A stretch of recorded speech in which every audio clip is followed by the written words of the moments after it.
So now let's go ahead and play the name game. So in this particular instance of the game, what we're looking at is two lines and a transversal. Now the two lines are not intersecting in the diagram. So we have two lines and a transversal. It's really three lines, two of which aren't intersecting. Okay, and really quick, I want to stop there because these lines clearly will intersect somewhere over here. But for the purposes of this diagram, they are not intersecting. And we'll see that this also works with parallel lines, in which case they'll never intersect.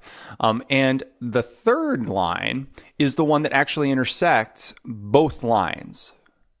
So, and that one actually has a name. It's called the transversal.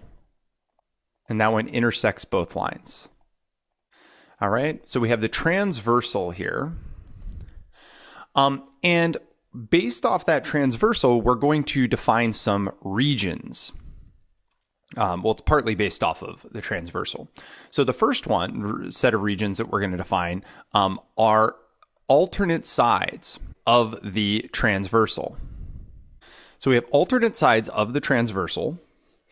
And then we're going to use the other two lines to define the interior and the exterior. So we have the interior of those two lines, and that's going to be anything in between the two black lines there. And then we have the exterior of those two lines as well.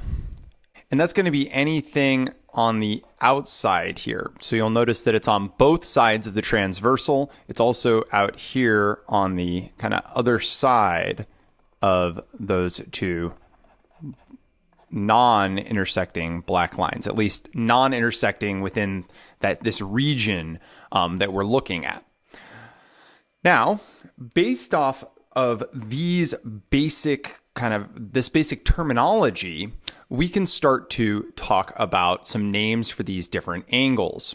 So let's look at these two angles here, angle 3 and angle 6.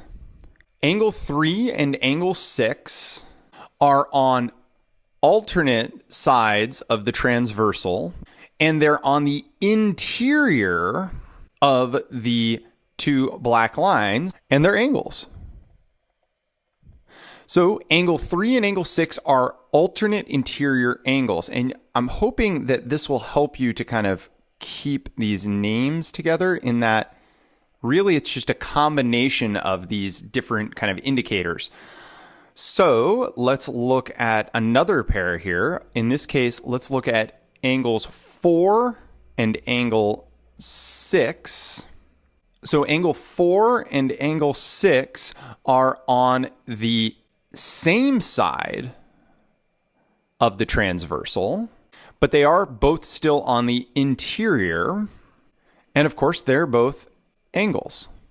So the abbreviation for this one is SSI, and we have another descriptor there.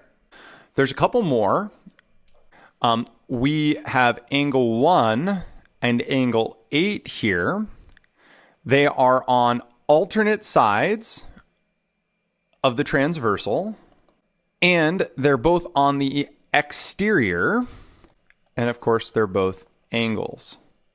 This one, you don't see this abbreviation quite as much, but it is correct, and that was angles 1 and angle 8.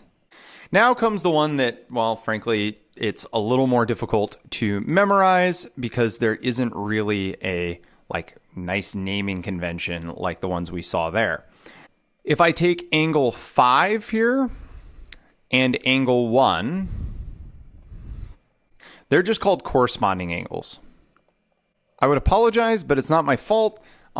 Frankly, that one's just one you're going to have to memorize. Now, corresponding angles, they are on the same side, but then it has one interior and one exterior angle. Again, that's one you'll just kind of have to memorize, and we'll look at some of the properties of these later.